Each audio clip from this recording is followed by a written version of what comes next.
नमस्कार। आस्क आशीष के अन्य एक एपिसोड में आप सबका स्वागत है। आप लोग जिस तरह से प्रश्न पूछ रहे हो और जिस लेवल के प्रश्न पूछ रहे हो, उससे मुझे भी काफ़ी उत्साह मिल रहा है। मेरे किसी भी वीडियो के अंदर यदि आपके कोई भी प्रश्न है, आप पूछ के मुझे रख देना कमेंट बॉक्स में। जब भी मौका मिलेगा, जितने ज़्यादा से ज़्यादा प्रश्नों को मैं समाविष्ट कर पाऊँगा, उनके उत्तर देने का प्रयास करूँगा। पहला जो प्रश्न है, वो प्रश्न पूछा है विजया लक्ष्मी जी ने। वो ये पूछते हैं, based on my accumulated karma as an example, if I am suppose to experience a loss of money in this life. मेरे कर्मों के हिसाब से मान लीजिए कि मुझे पैसों का नुकसान होने वाला है, लेकिन यदि कोई व्यक्ति मुझसे फ्रॉड करे और पैसा ले जाए, तो क्या उस व्यक्ति को उसके कॉन्सिक्वेंसेस मिलेंगे या नहीं मिलेंगे? बड़ा ही अद्भुत प्रश्न है। वेल, फर्स्ट एंड फॉरमोस्ट आपको आपके भाग्य में था कि आपको पैसों का लॉस हो। अब उस पैसों का लॉस तो किसी भी तरह से हो सकता है। कहीं आपके पैसे गिर गए या फिर कोई नेचुरल कैलेमिटी आ गई और आपके पैसे चले गए।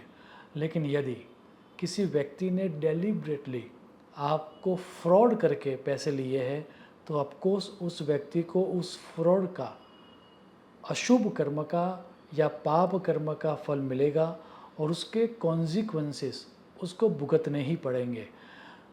वेद व्यास जी का स्पष्ट कहना है कि जो हम करते हैं वो कभी नाश हो ही नहीं सकता। कृतस्य नाश नास्ति। तो यदि किसी ने फ्रॉड किया है आपके साथ या कोई किसी के साथ फ्रॉड करे, तो भले ही आपके भाग्य में था कि आपको पैसे का लॉस हो, लेकिन जिसने फ्रॉड किया है उसको सुनिश्चित नुकसान होगा, यह तय है। दूसरा जो प्रश्न पूछा गया है वो पूछा है अंजना देसाई जी ने। वो ये कहते हैं कि हमारे हिंदू धर्म में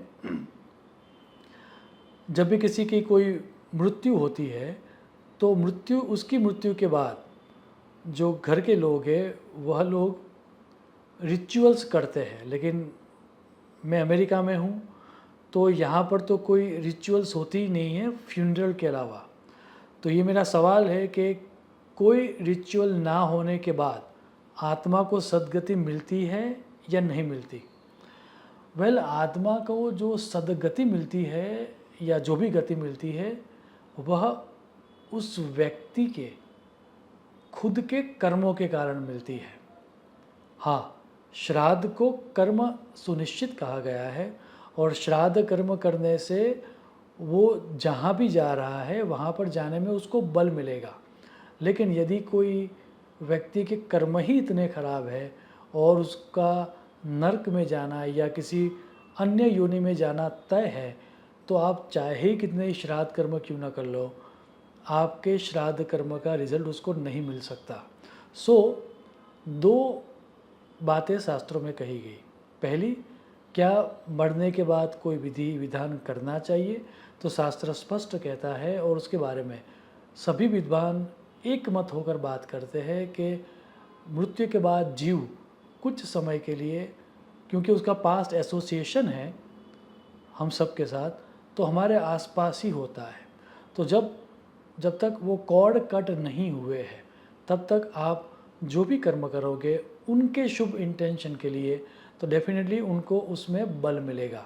इसीलिए शास्त्रों में श्राद्ध कर्म करने के लिए कहा गया है। यदि किसी संप्रदाय में या किसी एरिया स्पेसिफिक में श्राद्ध कर्म नहीं है, तो उस व्यक्ति ने जो कर्म किए हैं उसके आधार पर उसकी गति होगी ही होगी। हिंदू मान्यता ये है, और जो कि साइंटिफिक भी है, कि हमें मरने के बाद श्राद्ध कर्म करना ही चाहिए। अब किस तरह से श्राद्ध कर्म करना चाहिए उसमें डिबेट हो सकती है, लेकिन करना तो चाहिए। और यदि किसी ने नहीं किया है तो एक अन्य क्रिया भी कही गई है। यदि आपको लग रहा है कि आपके पीछे कोई श्राद्ध कर्म शायद न करेगा, तो आप जीवित क्रिया भी कर सकते हो।